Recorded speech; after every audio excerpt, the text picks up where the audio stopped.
computer, and it is recorded.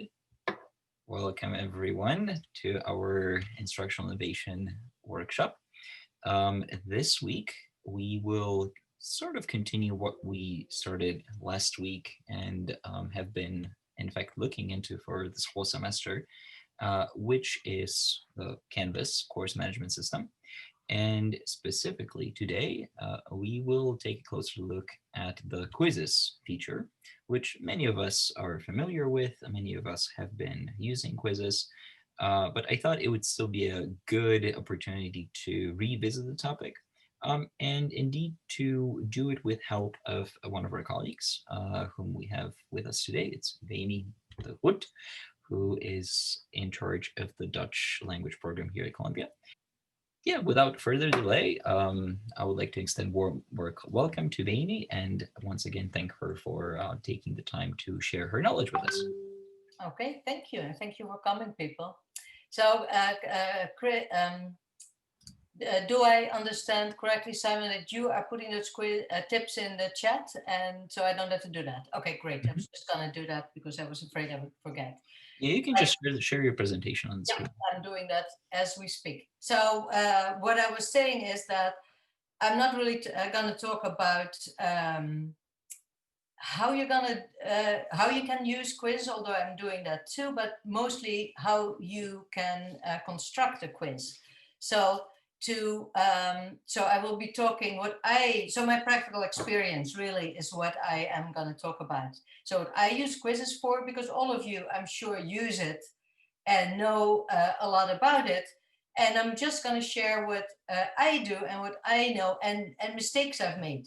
And that's the mistakes that I've made and how I learned to use it more correctly is what I put in that PDF file that Simon's going to share, which is tips for constructing a quiz. And I hope that you find that helpful.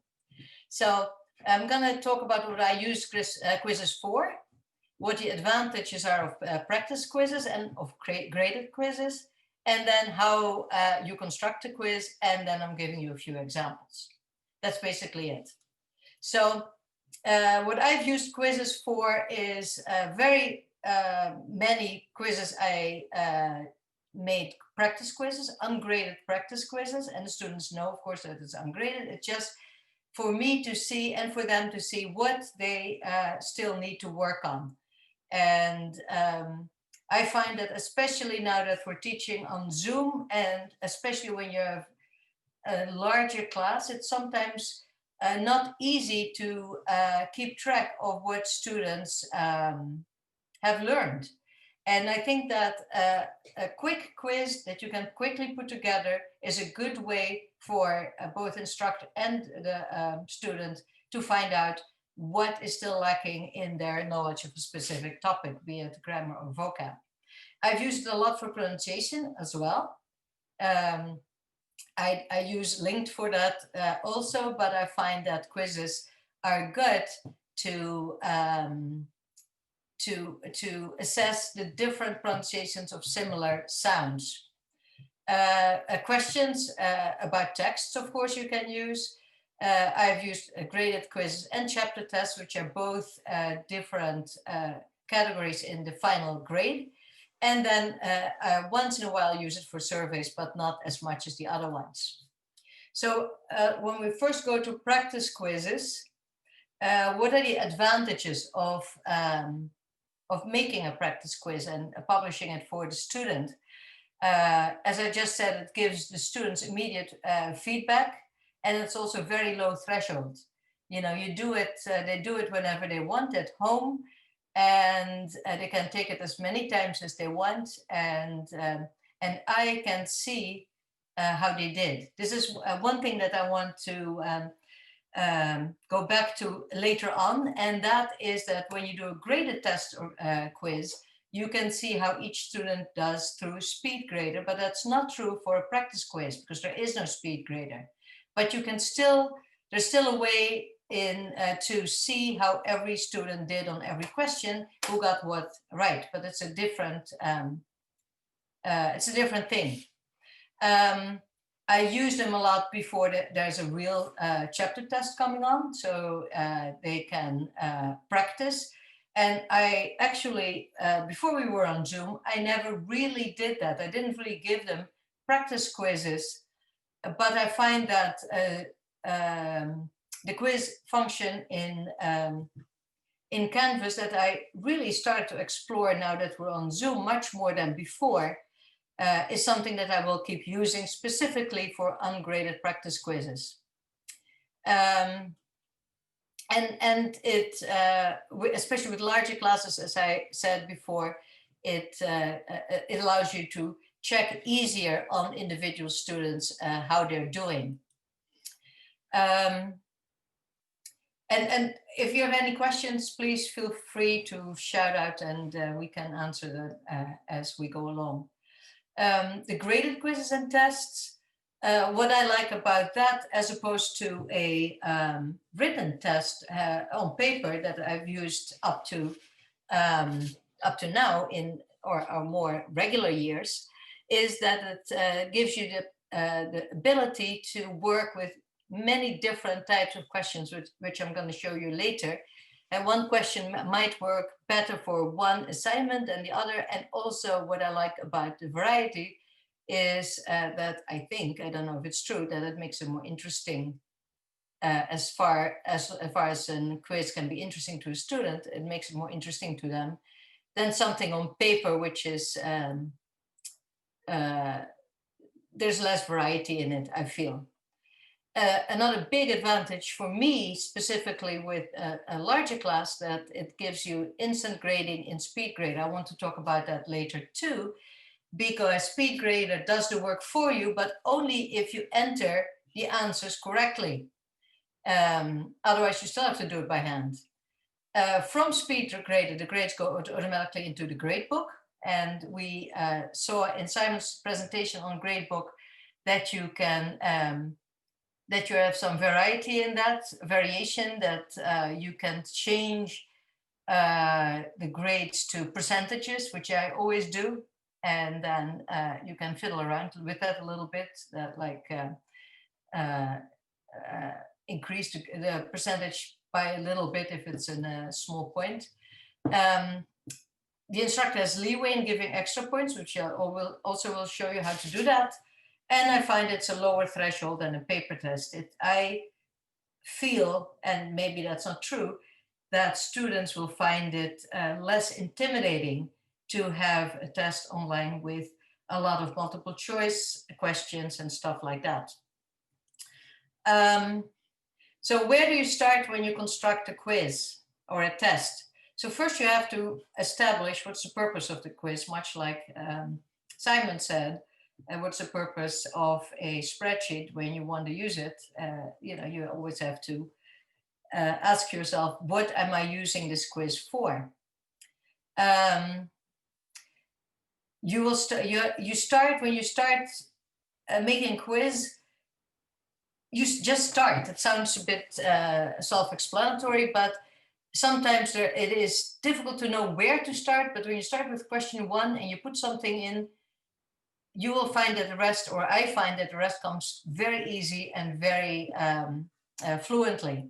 And details, I will show you these things later, such as the time allowed for the students, you do later. But first, and the points and everything, first you make the questions.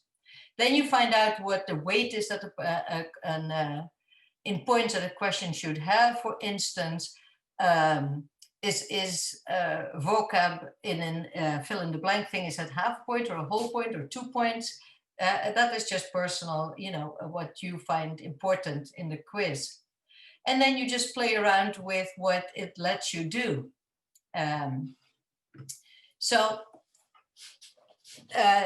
I want to show you a test that I made, which is which I'm going to share with you right now. Can you see this? Yes, right? And this, good. So this is an elementary class test in a chapter 2 test right at the beginning of the semester for students who just started with Dutch. You see here, these are what the quiz function calls the details. which we will see later. I'm first going to show you what it looks like to the student, and then I'm going to show you how you actually make that quiz. So when we go to preview, you see that here is a little video of me. This is a listening. I always start with a listening assignment or a test. And this is something, this is about telling time, which is rather complicated in Dutch. And I am reading different times on this. So when they take the quiz, I'm not there, right? So they click on it and I read certain things or I say certain things, and then they select what they say, what they think I am saying at different times. This is a different type of question, namely an open-ended question where you select the essay function, or you can do fill in the blank. And that is a word order question. This is a fill in the blank question where students have to fill in the answer themselves. And for those type of questions, very important that you enter the answer correctly.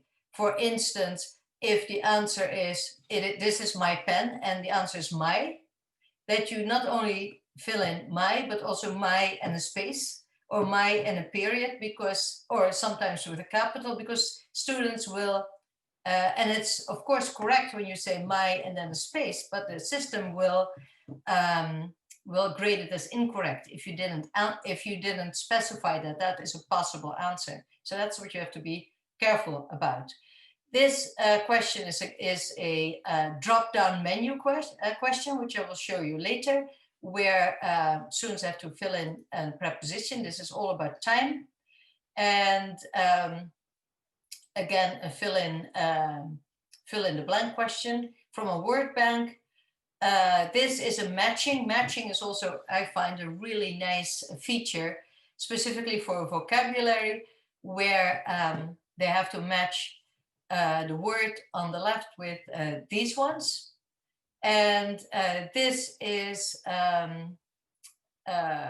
question about a description of a person, and these are yes/no questions. And I will show you how to upload an illustration like that to the quiz. And yeah, this one is also a matching one, where students have to, sorry, this is a fill in the blank one. Another type of question is a question where you can insert a link. So this is a reading question. Instead of adding text to this question, I put in a link, and the link is this. It's this is an intermediate test. We were talking about different types of lodging and staying in a hotel and everything and stuff like that. And this is a Dutch organization that that has different types of accommodations, like camping and little and hotel and stuff. And the questions are about this link, but the link is very easily available within the question and easy for students to click on that and answer those questions. Okay, so let's go back to this quiz, the elementary one, and let's actually go to editing this quiz. So when you start constructing a quiz, you fill in the questions, but let's first look at details. So you fill in the title of the test, whatever it is. Here is a field where you can say something to the students directly, like if there's a question that needs explanation or anything like that, whatever you want, you can fill in here. Then you go to quiz type, and you see that there is different options: practice quiz and graded quiz. Graded survey I've never used. So you do that, then you do it, you add it to an assignment group in order to use Speedgrader and the gradebook you need to put it in an assignment group, which is in this case chapter test, which is weighed in the assignment group. So automatically Gradebook, Speedgrader grades it, and Gradebook puts it in the correct, the weighing of the test, which is 15%. Shuffle answers I've never done because I think it's silly. It's like when you go to, you know, what is it? Well, never mind, I forgot. Time limits. This is always tricky because I don't want to give them too much time because of, you know, cheating. And cheating is, of course, something that we might want to talk about later. So in order to prevent that a little bit, is you can put a time limit. But then, of course, there's always students who need more time. And that's especially students that, you know, have registered with the disability office for dyslexia and stuff like that. They need more time. They are entitled to more time. So how do you do that? There is a way to do that separately. When you look at students taking the quiz, you can individually, for those students, add some time to the quiz. But this is my way of trying to mitigate that a little bit. Multiple attempts I never use. I let them do only one attempt. I do use sometimes, and I did that for the first quiz, for the first test for the elementary students who are totally new to it. I did show one question at a time. And what that does is literally the students see one question at a time. I thought that would be less intimidating than seeing the entire quiz. And they can concentrate on just that question and then move on to the next. But you know, that is just whatever you want. And then you can fill in the assignments, the time and stuff like that. So when we go to questions now, this is where I filled in, this is multiple drop-downs. And when you go to that, when you do that, it is almost like multiple choice, but the difference between multiple choice and multiple drop-downs is that multiple choice allows you to do only one, like only this or only this, only one question at a time, question type, whereas multiple drop-downs allows you to have multiple questions within one question, which is what I wanted for this. This voice recording you do by clicking on here, record, upload media. When you click on that, right, you get, well, this might be too long, but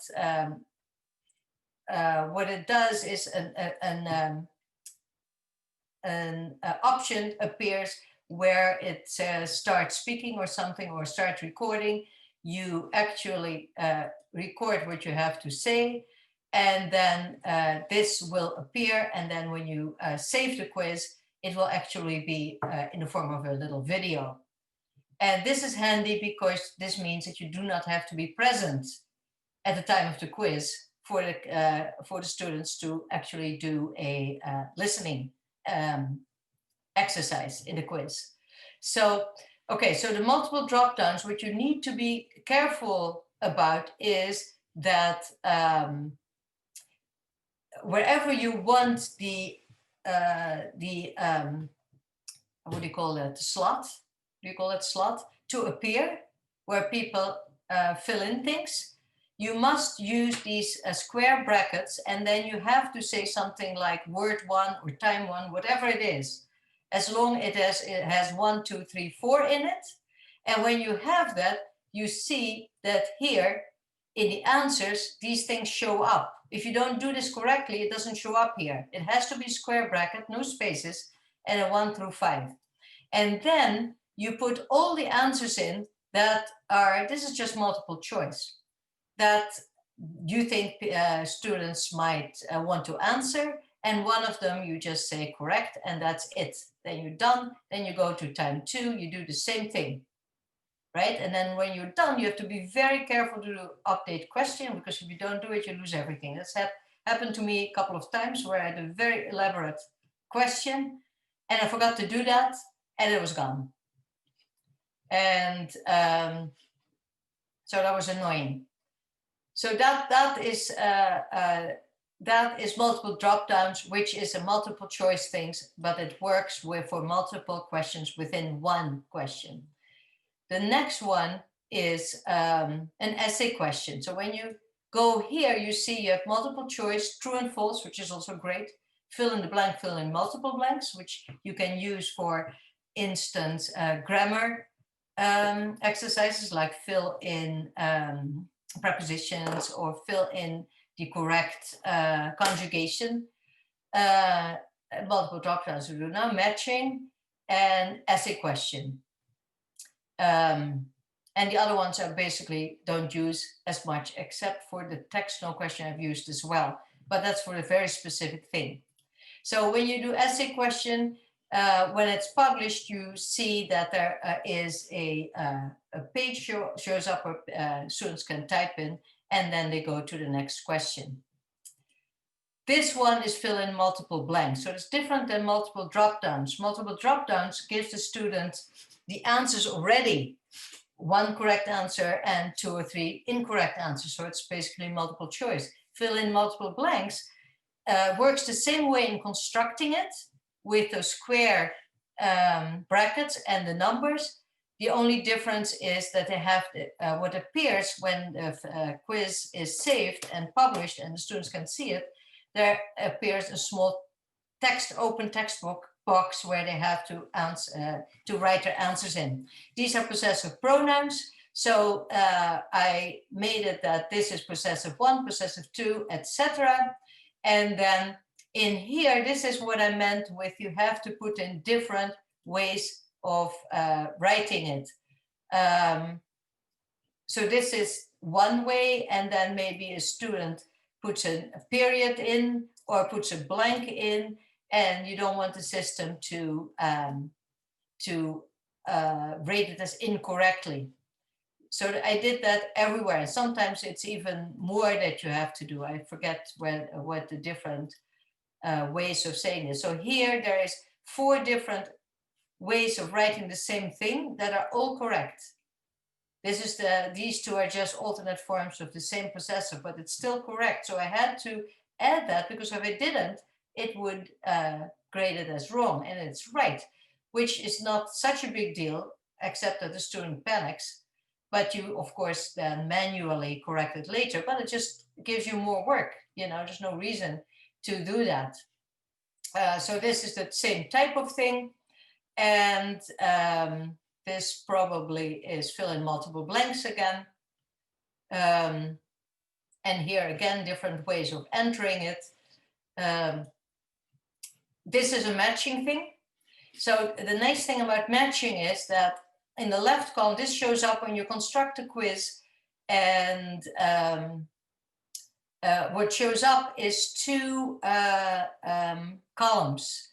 One is where you put your the things to the left that you want to be matched to, and the right is whatever you want to do, translation or whatever.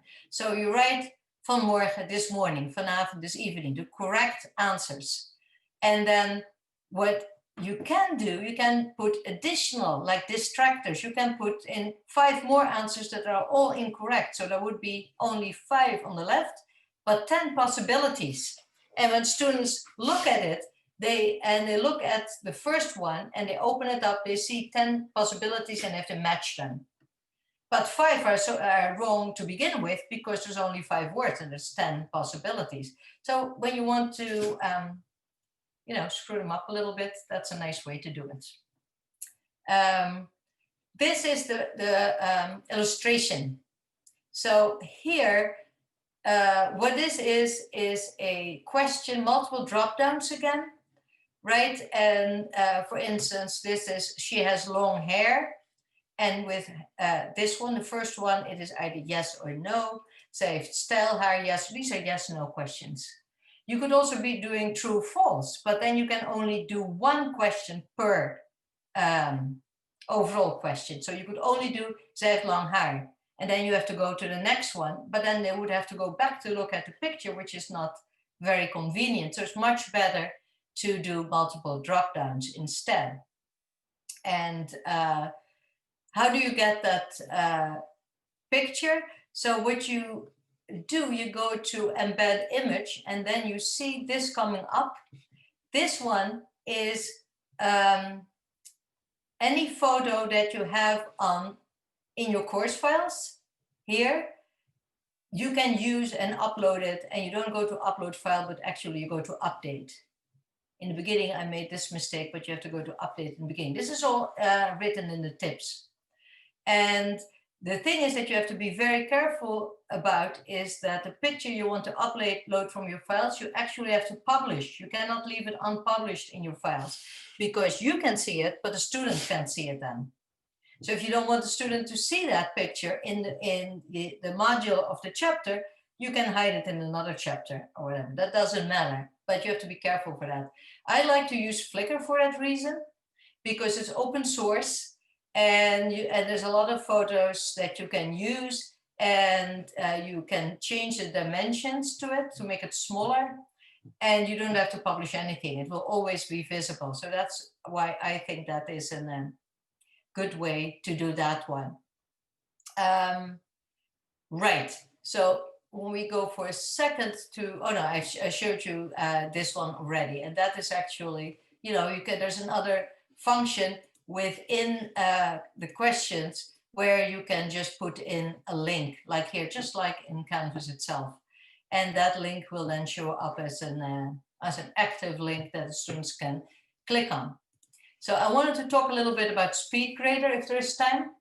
And that is that in this, so this is a specific student, and he submitted it. This was his grade. Here you see that you have to attach points to every question. This I did, there was five different answers, but I gave 2 points per answer, this specific one.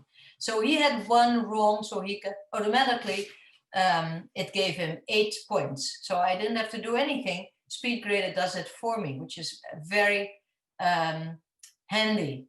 So here too, you see that this is all correct. And you go down, Speedgrader does that.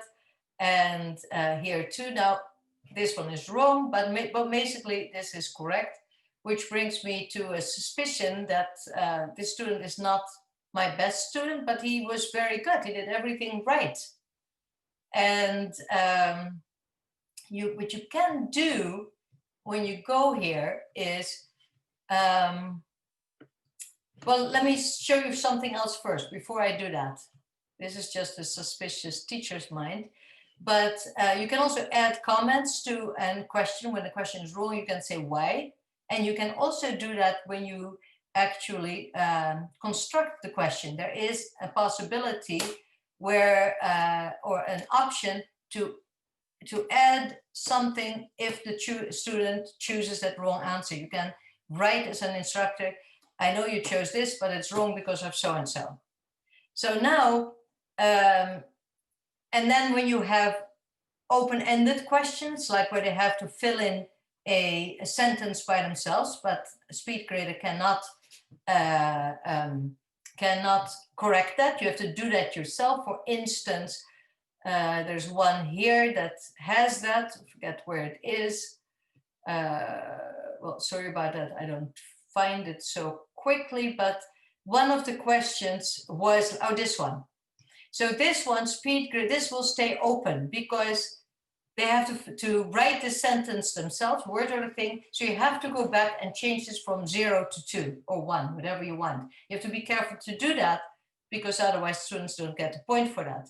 What you can also do at the end, which I do a lot, is fudge points. Sometimes you feel that the student really tried, or in some way you feel that 1 point could make a difference to the grade of that student, and you want to give that to that particular student for whatever reason, and you give them a fudge point, you update scores, and it will then come here in the scores. And then automatically go into the gradebook where you can further play around with that score. So one thing that you can do is go to view log. And when you see that, this is the student taking the quiz. You see that that student stopped a lot. Now you cannot stop a quiz. A timed quiz keeps going. There's no way to pause it, right? Because that's the reason you made it a timed quiz. Yet you see that here it stopped. So I was wondering about that last semester when we started going online and I started doing this. How come it says that there was pauses? And I noticed that when a student goes off the quiz, doesn't stop it, but just goes to a different website, goes here, for instance, to maybe, where were we? Maybe look up an answer, the system automatically stops the quiz. But the student doesn't know that, but you do, because you can see that here. I mean, what can you do with that information? Not much, because you cannot, that doesn't prove that the student cheated, but you have a very strong suspicion that that probably is the case. You know, there's just, he did that a lot. So that is one way of checking with every student what they actually did. Yeah, with practice quizzes, there is no Speedgrader, but you can still look and see what a student did by going to, let's see where it is. I'm sorry, let me just quickly see here. When we look at my quizzes here, you can see these are the assignment quizzes, so they carry weight and are graded, but these are practice quizzes. And you see that I have one for telling time. This is vegetables and fruit is a matching one. We're going to do that tonight. These are listening practice quizzes, and this is a pronunciation quiz, and they are all ungraded. So when you go there, for instance, let's look here. How would you know that that student who took that quiz, how they did? And you can do that by when it is actually, let's see, we have to go back to save.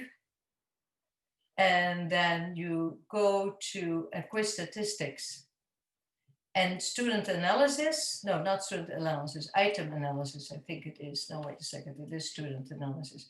You go to student analysis, and that, well, it wants to download it only, but it breaks down the question, and you see how each student answered, and then you can go into that and see what student answered what, so that you know what student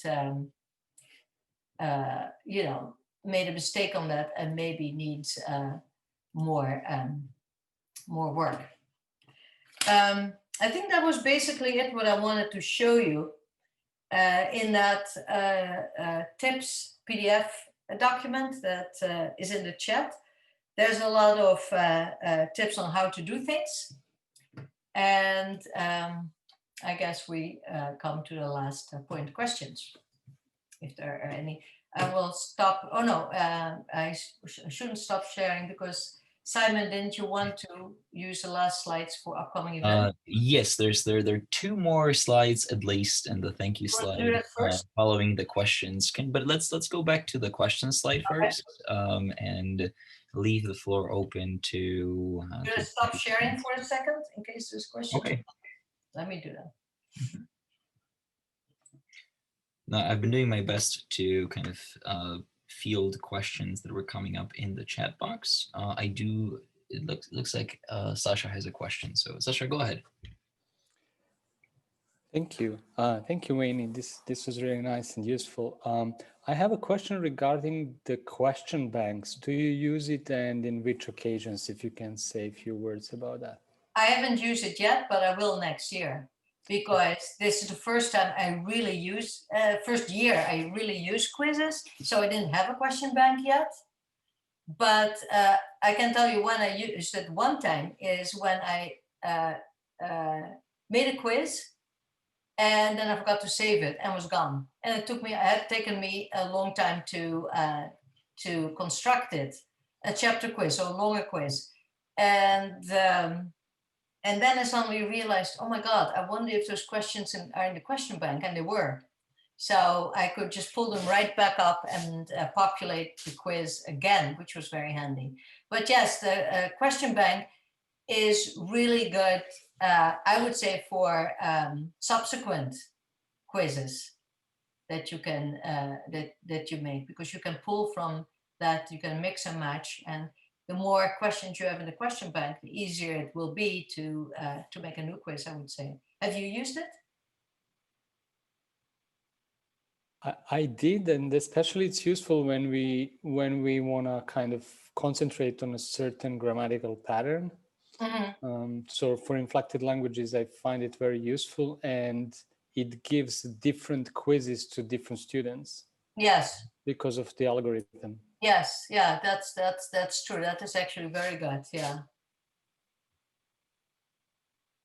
But thank you. Yeah. Okay, so Simon, do you want to go to your last slide? Actually, I have questions for you. Oh. So one of the main concerns that our colleagues have when administering these online assessments is the possibilities or the space that opens up for cheating. Did you notice any of that reflected in your assessments so far, and yes, in the grades and the performance? Definitely, students do much better than they did in paper quizzes in the classroom. So although I will continue using practice quizzes a lot and much more, and keep doing that because I find it very handy and good for the students, I'm not sure if I will do every chapter test. To have to give grades is annoying to begin with, but the university wants us to do that. So you need to have something to base that on. Right. And I think I will, otherwise you get all A's as your final grade. And I think when we go back to in classroom, that I will probably do some quizzes, graded quizzes in this format, but not everything. Mm-hmm. So that kind of goes to the second question that I had, and such that, which is that it seems to me, and I think a lot of our colleagues will agree with that the exams, the formative assessments that we used to rely on before the pandemic in our classrooms don't really work in this new setting. But quizzes, as they function in Canvas, could work as formative assessments, not as summative assessments. No, that's true. Yes. Mm-hmm. And I think that is the biggest advantage of quizzes, that you can do formative. I mean, right now, I think the assessment for grades, you kind of have to do that in quizzes. I mean, there's other ways to grade as well, but especially with large classes like I have, this is the least time consuming. I used when I graded my chapter tests, it would take me hours, and then in order to be fair, did I give that student a point for that question? Then I have to go back and forth. This, I mean, it's like 5 minutes, and that I find really it's so time efficient for me to do these online tests because of Speedgrader. Yeah, one of the opinions that I run into frequently is that we don't really want to use quizzes because it takes so long to develop them, and then then we're not really sure we're going to be using them next semester or next year or whatever, and it just seems like a gigantic time investment. You really don't have the time for it, but here you are saying that it actually ends up saving you time. Tons of time. And and to make a quiz is very quick. I mean, in the beginning, the first ones took me a long time, but now it doesn't anymore.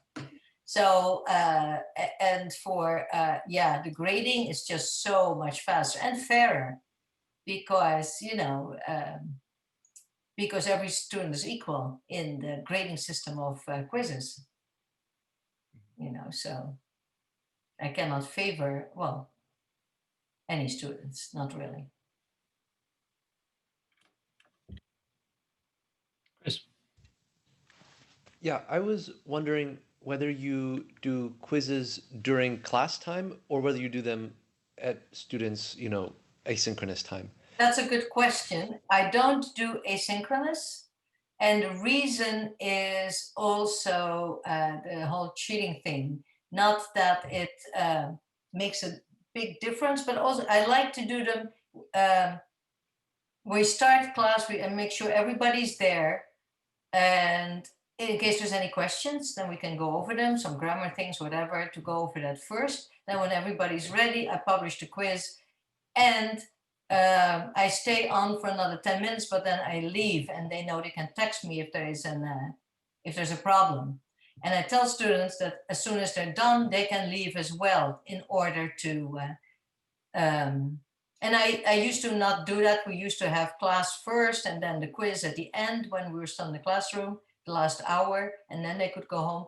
But I feel that they need time off after the quiz and that's just free time then for them. But we all start at the same time.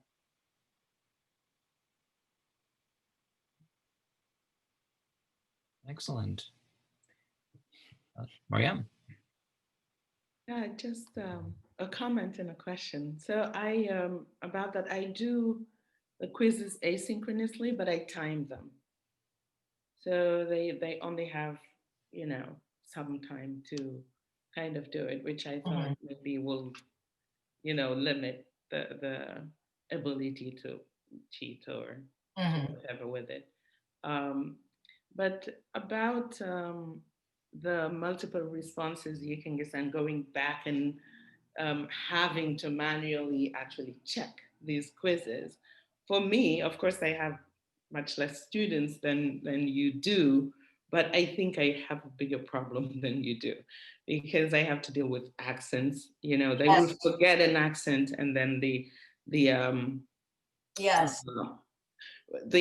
answer comes wrong, which I feel is, you know, might be a little bit too much to take points away at the elementary level. Totally, example, right? Yeah. Yeah, and you know, the spaces, it could be any real, I find myself actually spending a lot of time going through the quizzes manually. Yeah, almost, since I really don't have too many students, it's almost, I'm spending almost the same time than I would if I were correcting manually. Yeah, but in a language like yours, I can see that.